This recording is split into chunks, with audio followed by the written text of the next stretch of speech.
श्री शिवाय नमस्तुभ्यम। हर हर महादेव। स्वागत है आपका हमारे चैनल वास्तविक जानकारी पर। दोस्तों, आप सभी लोग जानते होंगे कि 2024 साल की पहली जो अष्टमी है वो 4 जनवरी 2024 को पड़ने वाली है।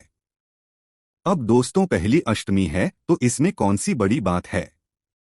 तो दोस्तों, हम आपको बता दें कि जब साल की पहली अष्टमी होती है तो भाई उसका बहुत ही बड़ा और विशेष महत्व होता है और उस दिन किए गए उपाय का आपको फल भी बहुत ही जल्दी मिलता है और पूरे साल भर आपको उसका फल भी मिलता रहता है भगवान के आशीर्वाद से।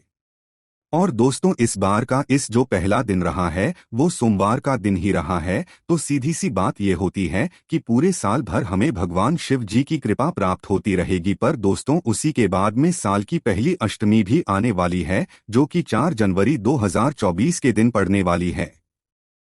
अब दोस्तों, इस दिन आप लोग ऐसे कौन से उपाय कर सकते हैं जिन उपायों को करने से आपका 2024 साल पूरा बदल सकता है?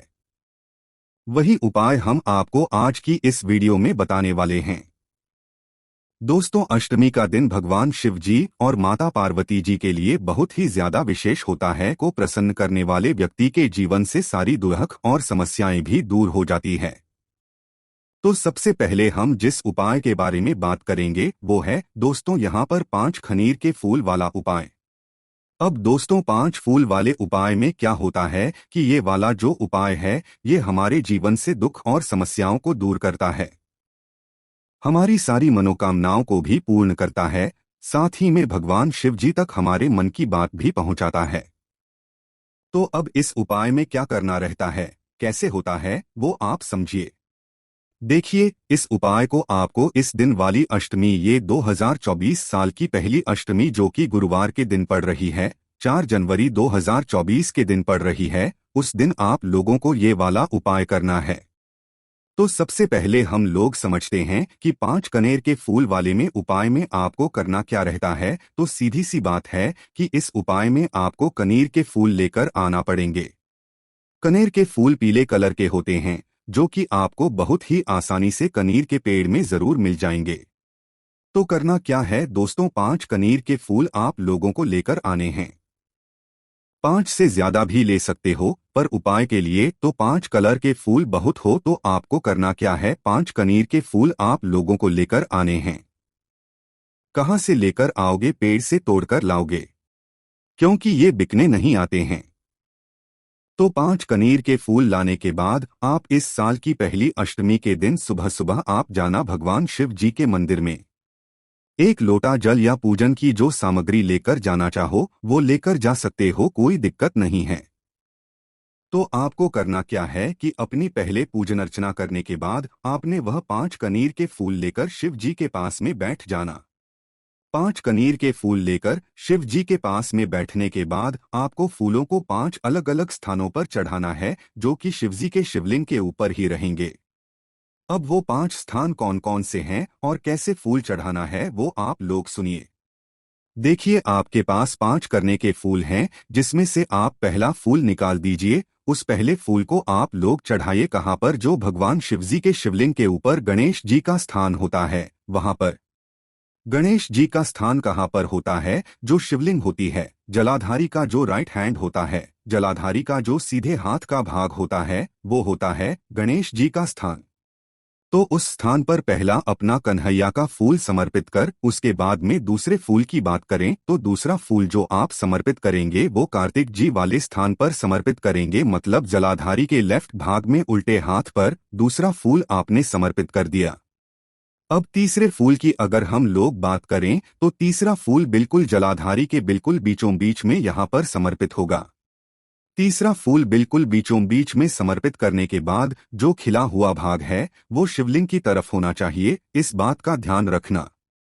तीसरा फूल इस जलाधारी के ऊपर माता अशोक सुंदर जी वाले स्थान पर समर्पित करने के बाद आप जो अपना चौथा फूल चढ़ाओगे वो शिवलिंग की जो जलाधारी होती है जलाधारी कटीय भाग होता है जो शिवलिंग का या माता जगदम्बा जी का जो हस्तकमल रहता है वहां पर आपको चढ़ाना है। चौथा फूल, पांचवा फूल जो आप चढ़ाओगे वो चढ़ाओगे सीधा शिवजी के शिवलिंग के ऊपर। शिवलिंग के ऊपर पांचवा फूल चढ़ाने के बाद आप जो भी आपकी मनोकामना हो वो भगवान शिव जी से एक बार बोल देना और अपनी जो भी मनोकामना हो वो एक बार भगवान शिव जी से बोलकर अनुरोध जरूर कर लेना। आपकी मनोकामना बहुत ही जल्द पूर्ण जरूर हो जाएगी। उसके बाद में दोस्तों बात करते हैं अगले उपाय के बारे में। अब दोस्तों जो अगला उपाय हम आपको बताने जा रहे हैं, ये उपाय अगर अष्टमी के दिन कर लिया तो भाई साल की पहली अष्टमी से ही आपके घर परिवार से कर्जा उतरना चालू हो जाएगा। बहुत सारे लोग ऐसे होते हैं जिनके ऊपर लाखों करोड़ों का कर्जा होता है और वो कोशिश भी पूरी करते हैं अपने इस कर्जे को चुकाने के लिए, पर उनका कर्जा चूक नहीं पाता है। अब वो कर्जा किसी भी कारण से हो जाता है, पर हमें जो है कर्जे को चुकाने के लिए ये वाला उपाय साल की पहली अष्टमी के दिन जरूर करना चाहिए। अब कर्जे को चुकाने के लिए कौन से उपाय है वो सुनिए। देखिए, सबसे पहले इस उपाय को करने के लिए आप लोगों के घर के कोई भी बड़का पेड़ होना चाहिए। बड़का पेड़ मतलब जो वटवृक्ष होता है ना, वटवृक्ष वो होना चाहिए। अपने घर के आसपास जहां भी वट का वृक्ष हो तो उसके लिए आपको क्या करना है, उस उपाय में सबसे पहले आपको एक लौंग लेना है और एक दीपक तैयार करना है। जो दीपक आप लोग लेंगे आटे का या मिट्टी का जो मिल जाए, उसके अंदर गोल बाती रखकर शुद्ध देसी गाय का घी आप लोग डाल लेंगे। ये चीजें डालने के बाद आप लोगों का दीपक तैयार हो जाएगा। अब जाना उस बड़ के पेड़ के नीचे और बड़ के पेड़ के नीचे जाने के बाद सबसे पहले वहां पर बैठकर दीपक जलाना। बटकेश्वर महादेव के नाम से दीपक जलाकर बटकेश्वर महादेव के नाम से ही उस दीपक को बड़ के पेड़ के नीचे रख देना। बड़ के पेड़ के नीचे रखने के बाद जो है आप लोग अपना वह एक लौंग का भोग बटकेश्वर महादेव के नाम से ही जो है उसी बड़ के पेड़ के नीचे आप लोग लगा देना और भगवान से एक बार प्रार्थना कर लेना कि हे भगवान, आप जो भी मतलब हमारी जो भी मनोकामना हो आप उसे पूर्ण जरूर करना और हमारे ऊपर जितना भी कर्जा है आप उसे दूर करने की कृपा भी जरूर करना। ऐसी आपको भगवान से निवेदन जरूर करना है। आपका कर्जा जरूर हो जाएगा। करके जरूर देखिएगा, आपको जरूर सफलता मिलेगी। उसके बाद में दोस्तों ये उपाय आप लोग एक बार भी करेंगे ना, मतलब इस साल की पहली अष्टमी को, तो भाई इसी दिन से आपके चूकना चालू हो ही जाएगा। उसके बाद में दोस्तों बात करें अगर अगले उपाय के बारे में, तो दोस्तों वो एक ऐसा उपाय है जिस उपाय को करने से आपको इस साल की पहली अष्टमी के दिन से ही आपके रोग और बीमारी में सुधार होने को मिल जाएगा। बहुत सारे लोग ऐसे होते हैं जिनके शरीर में रोग और बीमारी उन्हें घेर कर रखी हुई होती है। वो अस्पताल में भर्ती रहते हैं या उन्हें कुछ ना कुछ दिक्कत उनके शरीर में रहती है, चाहे वो पेट दर्द हो, चाहे पैर दर्द हो, चाहे हाथ दर्द हो, किसी भी प्रकार की समस्या आपको भी हो रही है तो भाई आप लोगों को करना है ये वाला उपाय। करना क्या है वो आप लोग ध्यान से सुनो। देखो, इस उपाय को करने के लिए मात्र आपको एक धतूरे की आवश्यकता होगी और थोड़ी सी हल्दी की आवश्यकता होगी और साल की पहली अष्टमी के दिन 4 जनवरी 2024 को सुबह सुबह आपको ये वाला उपाय करना है। एक धतूरा लेकर, थोड़ी सी हल्दी लेकर, उस हल्दी के अंदर इस धतूरे को पूरा भिगो लेना है और पूरा भिगोने के बाद इस धतूरे को कहाँ पर चढ़ाना है, इस धतूरे को आपको चढ़ाना है भगवान शिवजी के शिवलिंग के ऊपर। देखो, जो व्यक्ति बीमार हो, जिस व्यक्ति के शरीर में रोग और बीमारी होती हो, अगर वे व्यक्ति खुद ये उपाय कर सकता है तो और अच्छी बात है। नहीं कर सकता, उसके घर परिवार का कोई भी एक व्यक्ति उसके नाम से ये वाला उपाय कर ले, उसके शरीर में रोग और बीमारी में उसको जो है जरूर सुधार मिल जाएगा। ठीक है, पर धतूरे को हल्दी में भिगोना है, उसके बाद ही शिवजी पर यहाँ पर चढ़ाना है और भगवान से आपको प्रार्थना कर लेना है। आपको जरूर आपके कामों में सफलता मिलेगी, आपके रोग और बीमारी आपके शरीर से भी दूर हो जाएगी। उसके बाद में दोस्तों बात करते हैं एक ऐसे उपाय के बारे में जिस उपाय को करने से भगवान शिव जी की से आपकी जो भी मनोकामना होगी वह पूर्ण जरूर होगी। अब इस उपाय में क्या करना है फूल सुनो। देखो, यह उपाय 108 बिंदी वाला उपाय है। इस उपाय में आपको एक बेलपत्र की आवश्यकता होती है और पीले चंदन की आवश्यकता होती है। सिर्फ इन दो चीजों का यह उपाय है और इन दोनों ही चीजों को लेकर आपको शिव जी के मंदिर जाना होता है। तो सुबह सुबह शिव जी पहुंच जाइएगा, अपने साथ में जो भी पूजन सामग्री हो वे पूजन सामग्री लेकर भी जा सकते हैं। तो शिवजी के मंदिर पहुंचकर अपनी पूरी पूजन सामग्री जो है तैयार करके आप लोगों को क्या करना है कि अपनी वह बेलपत्र निकाल लेना है। सिर्फ एक बेलपत्र की आवश्यकता होगी, ऐसी बेलपत्र जिसमें लगा हुआ हो। तो आपको शिवजी के शिवलिंग के पास में बैठना है। अपनी पूजा अर्चना करने के बाद शिवजी के शिवलिंग के पास में बैठकर आपको अपने सामने वह बेलपत्र रखना है।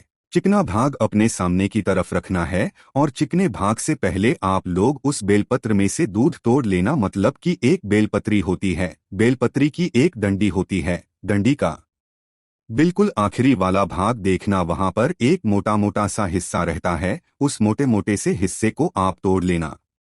तोड़ने के बाद उस हिस्से को आप लोग अपने साथ जो आप चंदन लेकर गए होंगे उस चंदन को के अंदर थोड़ा सा पानी डालकर इस टूंट को उस चंदन के अंदर भिगो लो और इसी दूर से अपनी इस बेलपत्र के ऊपर बिंदी लगाओ।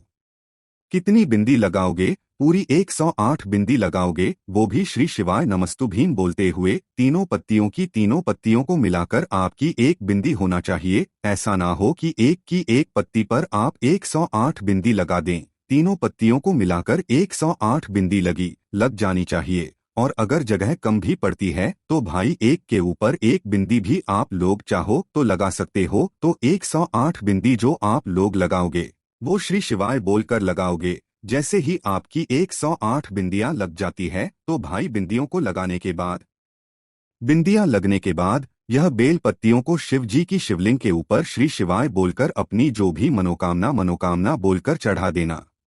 आपकी वह मनोकामना कुछ ही समय के अंदर पूर्ण जरूर हो जाएगी।